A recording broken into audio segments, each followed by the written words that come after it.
bëgg jeexalee jotaay waxtaan wi ak beneen kuréel de juriste borom xam-xam yi yëngu ci droit coow amatina ñu bëgg cee am sa xalaat parce que régime bi bokk na ci bu nu dugg assemblée bi déjà installé nañ ko. waaye chantier yi leen di xaar ñoom annoncé nañ ne dañuy abroger la loi d'amnistie.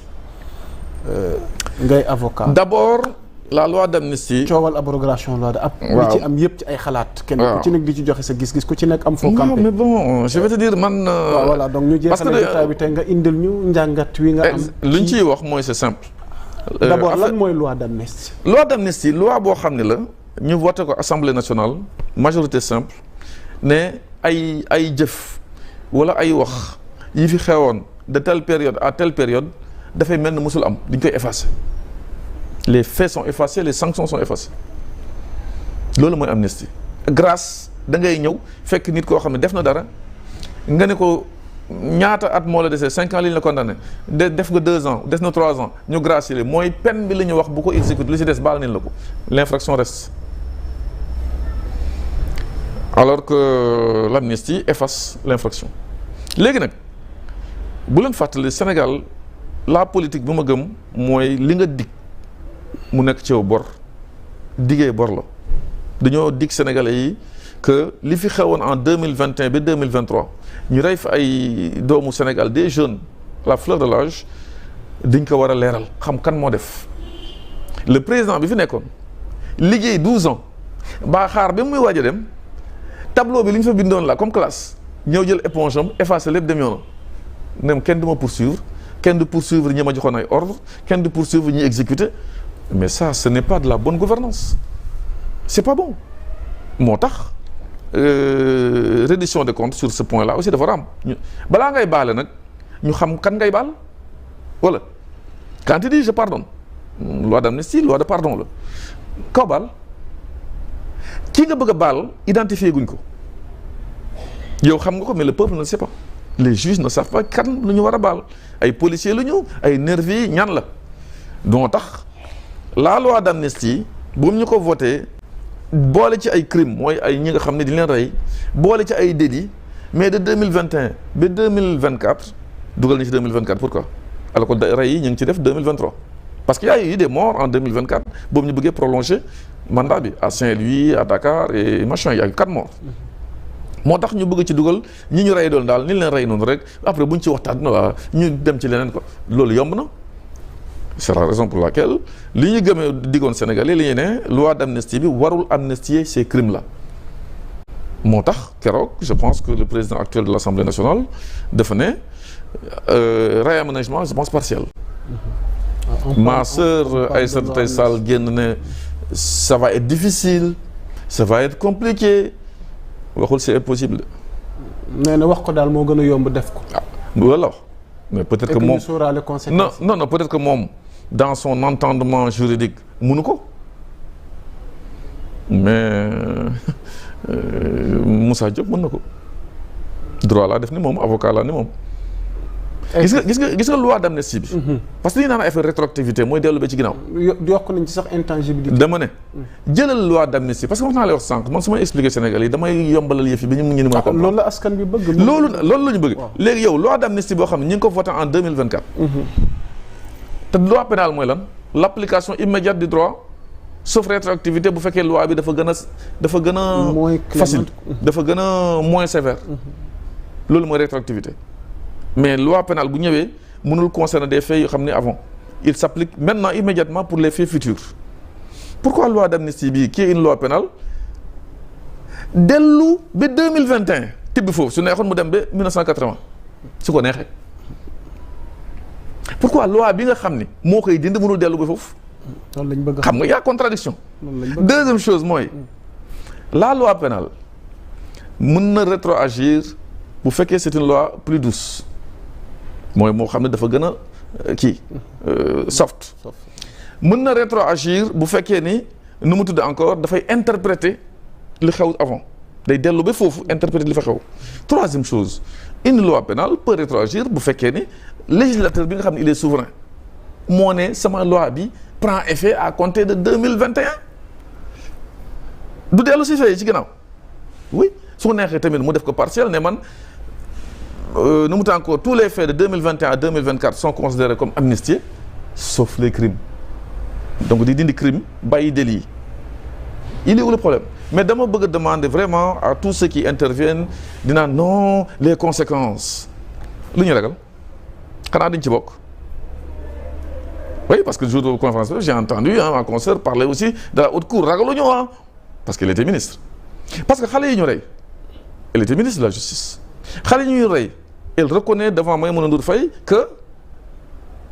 ñi ci jàpp ñu bari dem tëji c'était dans leur intérêt dans quel pays de droit dañuy jàpp ay nit tëj te defuñu dara aveu c'est la grand-mère des preuves c'est elle qui le dit donc boo nekkee ministre de la justice toog seetaan dara xew actionné woo parquet bi yaay patron au parquet bi actionné woo parquet bi Ousmane Sonko wax na ko barki démb actionné woo parquet bi léthargie complète mal gouvernance sur le plan judiciaire mais am nga responsabilité léegi haute cour de justice bu ñëwee su neexee mu woo ko mu neex ne la ñëwal toog ñu xool boo deful dara yaa defoo dara mais xamal ni tu risques d'être amené là-bas pour complicité léthargie carence refus d'actionner le parquet refus de diligence pour la bonne gouvernance et la transparence loolu nag moom jarul yuuxu yu bëri man de boo ñëwatee yuuxu ma yow dégg nga ma maa ngi fële tëdd voilà te moom moo nekkoon garde des Sceaux man maa nekkoon le prisonnier sachant que maag moom nous sommes des deux fils de Podor dégg nga yow rek la ñuy teew. Voilà, c'est ce qui s'est passé. Et Macky Sall dans tout ça pour terminer ndax mën nañ séntu ñëwam. Macky Sall est justiciable devant la haute cour de justice. Tous les ministres aussi sont justiciables devant la haute cour de justice kenn mënu leen téye feneen. Maintenant ku deful dara je demande à l'État du Sénégal c'est pas uniquement les politiques c'est pas uniquement l'Assemblée nationale mais c'est également les organes judiciaires ku deful dara bu leen ko créer infraction qui sort de la tête de quelqu'un ou bien le kumba am ndey kumba amul ndey ou bien l'instrumentalisation bu ñu doon xeex de la justice. Et je pense que je suis un peu confiant parce que je pense que boobu ñuy def les 27 magistrats là yu ñu doon installé. le pôle financier je pense qu'il y a un magistrat qui s'est levé tari alxuraan même vous vous souvenez. ku deful dara man kenn mënu maa yóbbu ba ma condamné ko. Exactement. Donc loolu tamit ça rassure c'est ça la rupture mais il faut quand même laisser la justice faire son travail et que la rupture soit actée et dans tout. Pour le moment ça tangue un peu mais je pense que d'ici quelque temps pour un régime qui vient de s'installer le cadrage sera bien fait aussi bien sur le plan judiciaire que le relèvement du pays sur le plan économique. ñu jeexalee ak sa diggante ak tey régime bi fi nekk ñaar ñi ci gën a fës te ne ca bopp ba jiitum réew mi son excellence président Bassirou Diomaye Diakhar Faye. premier ministre Ousmane Sonko. ànd bi rafetoon na ba yàlla may leen ay ndam waaye législative gu mujj gi ku ci nekk dafa demal boppam tey lan mooy sa diggante ak ñoom ndax mën nañ séntu dans l'avenir tey accompagnement am wala lëkkaloo am pour le bien du pays. man de ñaawuma si man sama ànd ak ñoom de la prison woo ànd gor yi sachant que sama candidature dañ ko recalé parce qu'il manque une pièce la pièce c'était le chèque de banque mi ngi ci banque ba procureur temps yooyu dépendant de l'exécutif waa exécutif nee na ko bu ngeen laal chèque bi laissez-le le 26 passé décembre il sera forclos du ma nekk candidat sama décision conseil constitutionnel loolu la bind il manque des documents incomplets bref mais fa ñu toog waxtaan suñu biir ñu xam ne quand même réew mi ñu ñëpp ko bokk quels que puissent être nos différences sur le plan politique mais bu réew mi toogee ku nekk dafa war a fàtte ses intérêts personnels. Donc on a donné des instructions ci parti bi ñu ànd dans le cadre de la coalition Diomaye Président sachant que Yamoussa il faut rappeler aux Sénégalais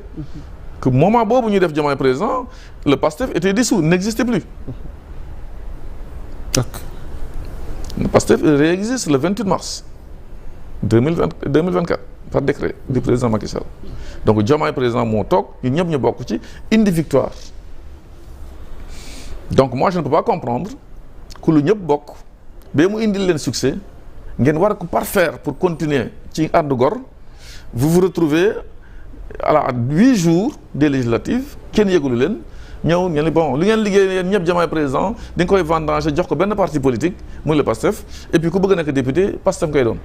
Moi je dis je n'accepte pas ça. Je reste dans la mouvance présidentielle ba léegi fu ma toll nii mais je préfère aller à l'Assemblée nationale dans la mouvance présidentielle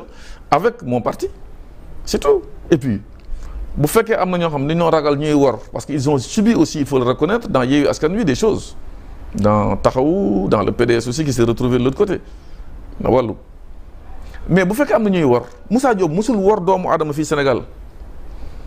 donc bu ñu ragal Moussa Diop lu ñu ragal Moussa Diop naan bu ñu demoon léegi peut-être que mu jaar fii parce que caractère am oui bëri naa ful la trop dëgg mais wor du ma wor lu intérêt Sénégal teg dama ciy taxaw xeex naa fii comme ni Ousmane Sonko xeexee ba dugg prison ma dugg prison Ousmane Sonko xeex na fii contre Macky Sall ba ñu radié ko par décret xeex naa fi ba ñu radié ma par ñu limogé ma par décret xeex nañu 3e mandat dem nañu ensemble gagné donc qu'est-ce qui empêche de travailler ensemble parce que je suis une forte tête entre guillemets toute modestie mais c'est sûr mooy l'intérêt du Sénégal rek lay xool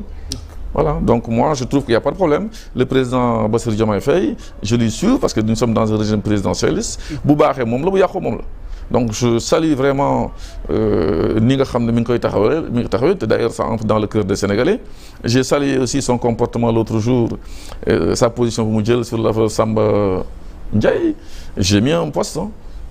oui parce que mënoo nommer ay nit ay DG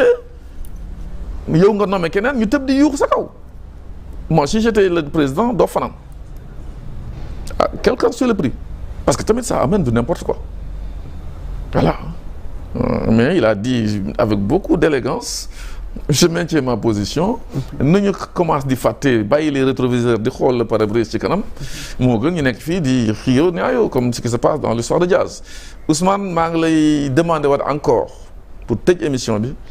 ni nga ma woowe woon pour ñu Diaz ñu dimbale ko pour ñu génn ci fi ma baal ko ñu arrêter affaire pour éviter qu'il soit inéligible tey man maa lay renvoyer l'ascenseur ni ma ko demandé ma demande la pour que maag Diaz ak yow ñu toog ne suis pas les gamins là qui sont là-bas en train de dem ay à la préfecture pour naan defal dóor ko waay dóoral non tu es un homme d'État ton cœur n'a pas sa place dans sa poitrine mais dans ta tête la hauteur loolu laa defoon naa ni amul may wax di la remercier ci invitation bi c'est un plaisir encore d'être là le temps au travail jot nañu présidentielle 54% au coup KO jox nañu Assemblée nationale de façon écrasante pour ne pas dire pour le moment mécanique je pense que local yaa ngi ñëw si c'est pas anticipé pour gouverner j'ai vu le communiqué du PASTEF gouverner les trucs territoriaux mais je pense boo amee levier yëpp nag Dame Mbodj layam amatul de y a plus de layam dóor mu daanu pas dóor mu dal dóor mu daanu donc lu ñu gëmoon Sénégalais yi daal qu'on le réussisse parce que moi je serai très mal à l'aise lorsqu'on ne réussira pas avec le président Diomaye que j'ai quelquefois au téléphone de temps en temps et je vous dis respect il me respecte et j'adore ça. Tu l'as quelquefois au téléphone. Et oui je le cache pas. kañ ngeen gëj a dégg. non jarul wax xam nga kilifa la quoi dama lay ne rek réeróowuñu sur certaines choses mais depuis le 21 mars 2024 je n'ai plus entendu Ousmane Sonko. Avant la présidentielle moom xeex bu mu xeex naa ko à ma manière moom à sa manière mu ñoppati fii ma dompat fële on a fini par. est-ce que doo ko nangul cëram tamit. c'est-à-dire. tey. cëram taxawaay wi mu am. c'est-à-dire mooy lan on parle politique hein on ne parle pas d'État. oui et peut-être sur tous les plans. non je parle de politique. bu mu nee dem quand même ànd ak ñoom Déthié Fall yu nga xam ne ils ont fait campagne contre leur coalition. Sàmm Kàddu. Des gens qui ne l'ont pas été avec lui pour ànd ak moom pour gagner li mu gagné ñun on était là on a fait la prison pour ça nga dem jël ñoo xam ni boobu ñu dóoree lacrymogène boobu ci wetu barrière bi gis nga kooku dawoon ci oto bu weex bi laa dugg ci otom dem yoonam lacrymogène dong la woon moi je ne ferai jamais ça jamais voilà. soo ma woowoon à temps du ma dem fële. Pour terminer, Maître Moussa, est-ce qu'il a un problème personnel avec Ousmane Sonko? Est-ce que Sonko vous dérange? S'il veut c'est qu'on a un problème ou pas, il n'a qu'à m'appeler. Et pourquoi c'est pas moi qui moi je l'ai fait.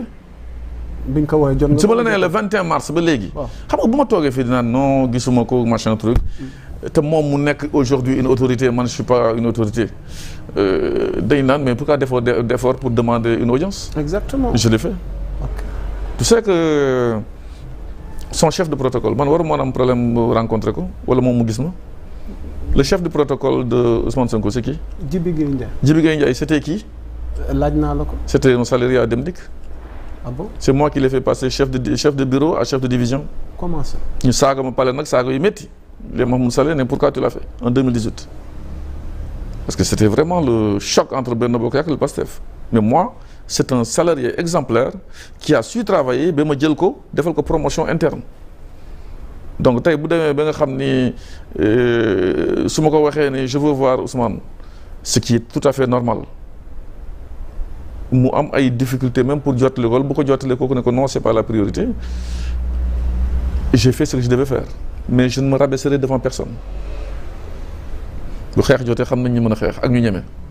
voilà on s'est battu contre Macky Sall comme il le faut moi je ne cours pas derrière un poste j'ai perdu mon poste par ma décision par mon comportement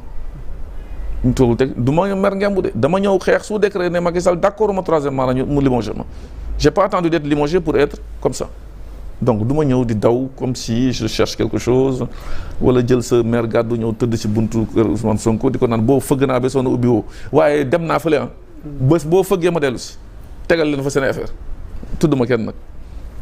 wasalaam. ci kàddu yooyu la ñuy tàggatoo yéen bokk internet yi ñu doon teewlu sur Sénégal 7 l'actualité à temps réel